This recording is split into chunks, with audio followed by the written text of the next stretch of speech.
नमस्कार, मी उज्ज्वला. मराठमोळी जीवन चॅनलमध्ये तुमचं सगळ्यांचं मनापासून खूप खूप स्वागत. संक्रांती हळदी कुंकूविषयी आपण सिरीज चालू केलेली. आजच्या सिरीजमधला आपली दुसरी रेसिपी आहे चमचमीत अशी पावभाजी. सगळ्या भाज्या मी इथे 250 ग्रॅम घेतलेल्या आहे. स्वच्छ निवडून धुवून घ्यायच्या.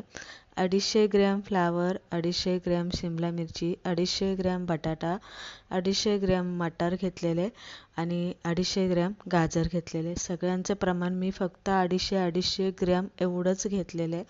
आता किती लोकांसाठी तुम्ही बनवताय त्यानुसार तुम्ही ते भाज्यांचं प्रमाण कमी जास्त करू शकता. संक्रांत आली की हळदी कुंकू आपण घरी करत असतो, छोटे मोठे कार्यक्रम करत असतो. अशा वेळेस जर आपल्याला कमी वेळेत कमी पसाऱ्यामध्ये जर कोणती एखादी पोटभरीचा नाश्ता रेसिपी बनवायची असेल तर पावभाजी हा उत्तम पर्याय आहे.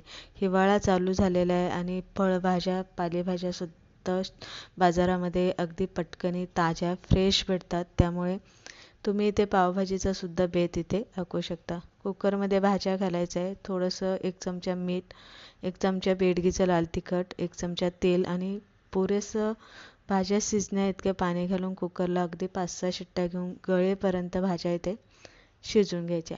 आता इथे टोमॅटोसुद्धा मी 250 ग्रॅमच घेतलेले, म्हणजे मिडियम साईजचे माझे 3 टोमॅटो यामध्ये आलेले.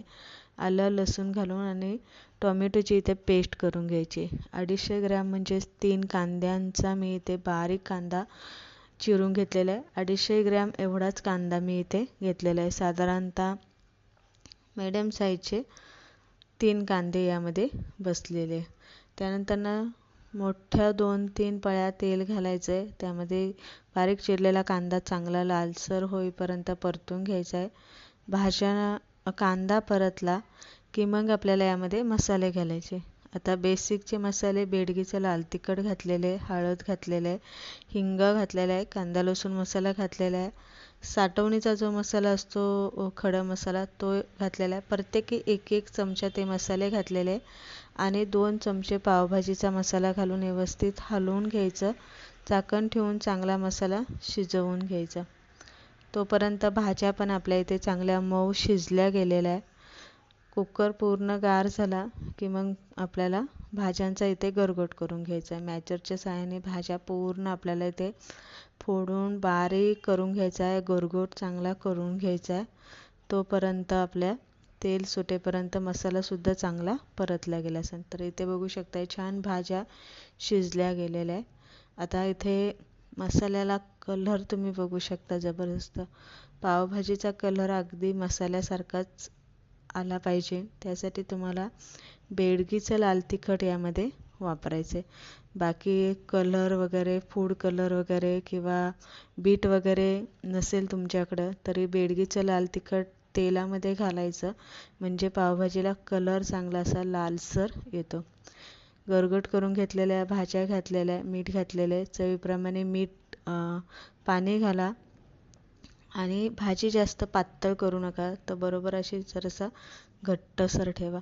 झाकण ठेवून एक उकळी काढून घ्या. बघू शकताय छान अशी पटकन आपली साधारणतः 15 मिनिटामध्ये ही भाजी बनवून तयार होते. आता पाव कसे गरम करायचे हेही बघू. शक्यतो लगेच असे पाव गरम करून ठेवू नका, पण असे मध्ये कट देऊन पहिली बेसिक तयारी जी असते ती अशी करून ठेवू शकता. मध्ये असे पावांना कापून घ्या, म्हणजे पटकन पॅनला बटर लावलं किंवा तेल तूप काही असेल ते तुम्ही लावलं की पटकन गरम करून घेता येतात. म्हणजे अशी बेसिक तयारी करून ठेवली. पॅनला तूप लावून घेतलेले पाव असे चिरलेले ठेवायचे. दोन्ही बाजूने बटर लावायचं.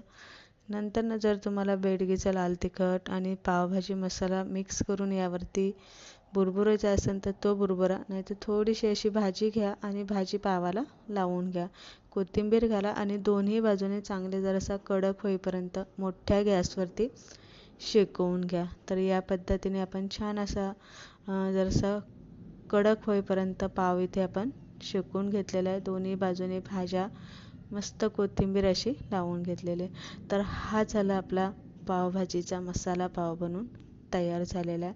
गरमागरम भाजी आपल्याला सर्व करायची आहे. कढईला बारीक चिरलेला कांदा, कोथिंबीर आणि लिंबू हे सगळे पदार्थ बेसिक पहिली तयारी करून ठेवायची, म्हणजे जर बायका घरी आल्या हळदी कुंकाला तर पटकन तुम्हाला असं प्लेटमध्ये त्यांना देता येतात. तर अशा पद्धतीने आज आपण हळदी कुंकू विशेष सिरीजमध्ये दुसरी रेसिपी बघितलेली आहे, चमचमीत पावभाजी. आवडली असेल लाईक शेअर नक्की करा.